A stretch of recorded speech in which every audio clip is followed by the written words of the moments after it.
আসসালামু আলাইকুম। আজকের এই ভিডিওটি খুবই ইন্টারেস্টিং, তাই আমার চ্যানেলে যারা নতুন রয়েছেন তাদেরকে সাবস্ক্রাইব করার একটি ছোট্ট অনুরোধ থাকবে। आपके सामने एक बड़ा सा रेड बटन है। আর আমার চ্যানেলের অলরেডি সাবস্ক্রাইবার যারা রয়েছেন তারা অনেকেই এভাবে ভিডিও দেখে চুপি চুপি পালিয়ে যান, তাই ভিডিওটিতে লাইক করে যাওয়ার একটি ছোট্ট অনুরোধ থাকবে। শুভ কাজ যত তাড়াতাড়ি সম্পন্ন হয় ততই মঙ্গল। আচ্ছা ঠিক আছে, আপনাদের অনেক ধন্যবাদ। রোবা ও রোমার জন্য কিছু পরামর্শ দাও।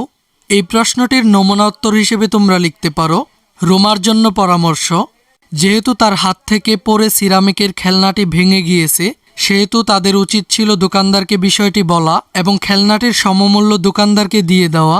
তা না হলে দোকানদার যখন খেয়াল করবে যে তার একটি পণ্য ভাঙা, তখন তার মন খারাপ হবে এবং পণ্যটি আর বিক্রি করতে পারবে না, এতে তার ক্ষতি হয়ে যাবে। রোবার ক্ষেত্রে পরামর্শ হলো, মূল্য ঠিক করার আগে রোবার উচিত ছিল খেলনাটি ভালো করে দেখে নেওয়া যে খেলনাটি ঠিকঠাক আছে কিনা এবং তারপর খেলনাটির দাম নির্ধারণ করা।